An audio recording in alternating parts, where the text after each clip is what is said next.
Hello friends, আসসালামু আলাইকুম। দেশ ও দেশের বাইরে যে যেখান থেকে আমার ভিডিওটা দেখছেন তাদের সবাইকে জানাই সোনাই কিচেনে স্বাগতম। আজকে আমি নিয়ে হাজির হয়েছি দুর্দান্ত মজাদার স্বাদের বাদাম বাটা দিয়ে ফুলকপির একটা রেসিপি। আমরা প্রতিদিন একই রকম ফুলকপি খেয়ে খেয়ে বোরিং হয়ে গিয়েছি। চলুন তাহলে দেখিয়ে দিচ্ছি ভিন্ন উপায় আমার এই ফুলকপি রান্নার রেসিপি। প্রথমে আমি চুলাতে একটা বসিয়ে দিয়েছি প্যান, আর তার মধ্যে আমি দিয়ে দিয়েছি পরিমাণ অনুযায়ী তেল। তেলটা আমার গরম হয়ে গিয়েছে। এখন এর মধ্যে আমি দিয়ে দিব আগে থেকে কেটে ধুয়ে পরিষ্কার করে রাখা ফুলকপিগুলোকে। প্রথমে আমি এই ফুলকপিগুলোকে তেলে ভেজে নেব। এখন এর মধ্যে আমি দিয়ে দিব পরিমাণ অনুযায়ী লবণ।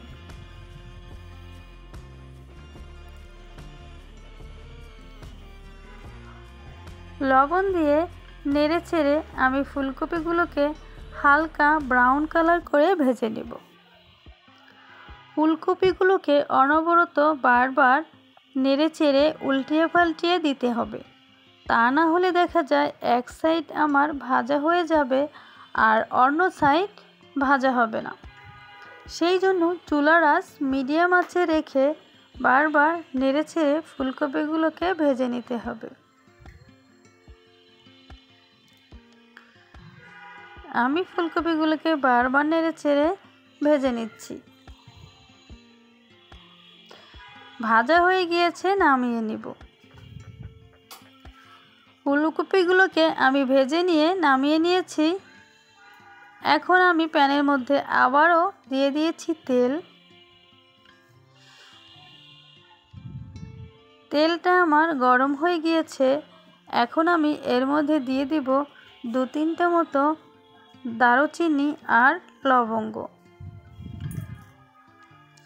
হালকা নেড়ে একটু ভেজে নিব।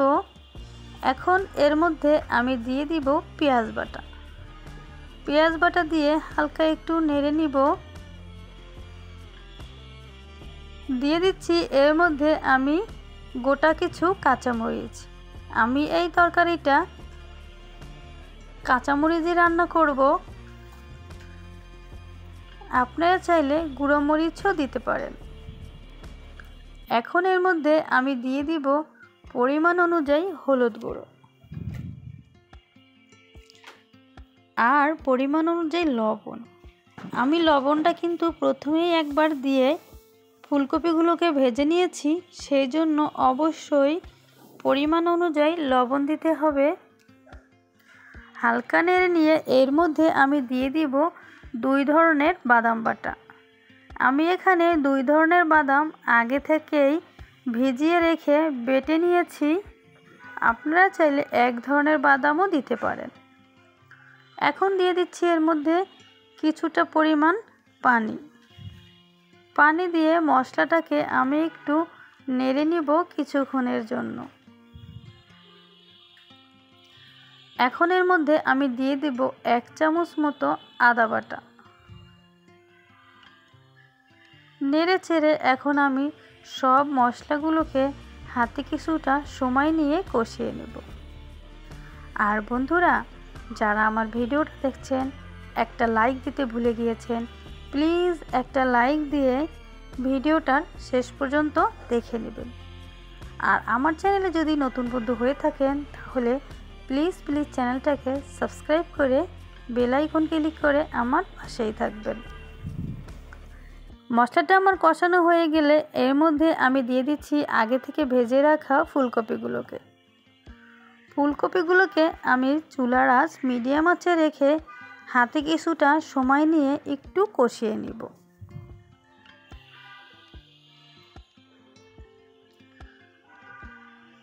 বারবার নেড়ে চেড়ে উল্টিয়ে পাল্টিয়ে ফুলকপিগুলোকে কষাতে হবে।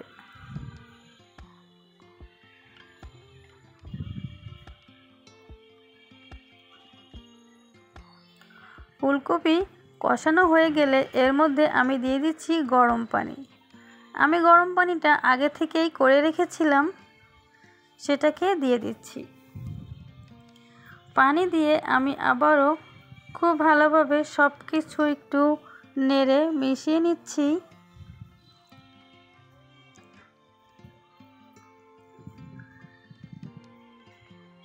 এখন এর মধ্যে আমি দিয়ে দিব 1 চামচ মতো চিনি। চিনিটা দিলে এর খাবারটা আরও স্বাদ দ্বিগুণ বেড়ে যাবে। চিনি দিয়ে আমি আবারও নেড়ে চেড়ে ঢাকনা দিয়ে ঢেকে দিয়েছি। ঢাকনা উঠিয়ে আমি আবারও একটু নেড়ে নিচ্ছি। আবারও ঢাকনা দিয়ে ঢেকে দিব ফুলকপিগুলো সম্পূর্ণ পারফেক্টভাবে সিদ্ধ হয়ে যাওয়ার পর্যন্ত।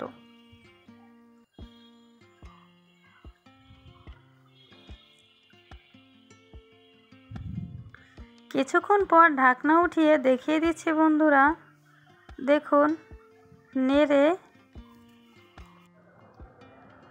সব কিছু আমার খুব পারফেক্টভাবে সিদ্ধ হয়ে গিয়েছে। দেখিয়ে দিচ্ছি আপনাদের, দেখুন সব ফুলকপি আমার সিদ্ধ হয়ে গিয়েছে। এখন নামিয়ে নিব। দেখুন বন্ধুরা, আমার বাদাম দিয়ে ফুলকপির তরকারি সম্পূর্ণ রেডি। আপনারা এভাবে বাড়িতে যে কেউ এরকম ভিন্ন উপায় তৈরি করে খেয়ে দেখতে পারেন, কতটা মজাদার হয়। এই রেসিপিটি ছোট বড় সকলের কাছেই খুব ফেভারিট হবে।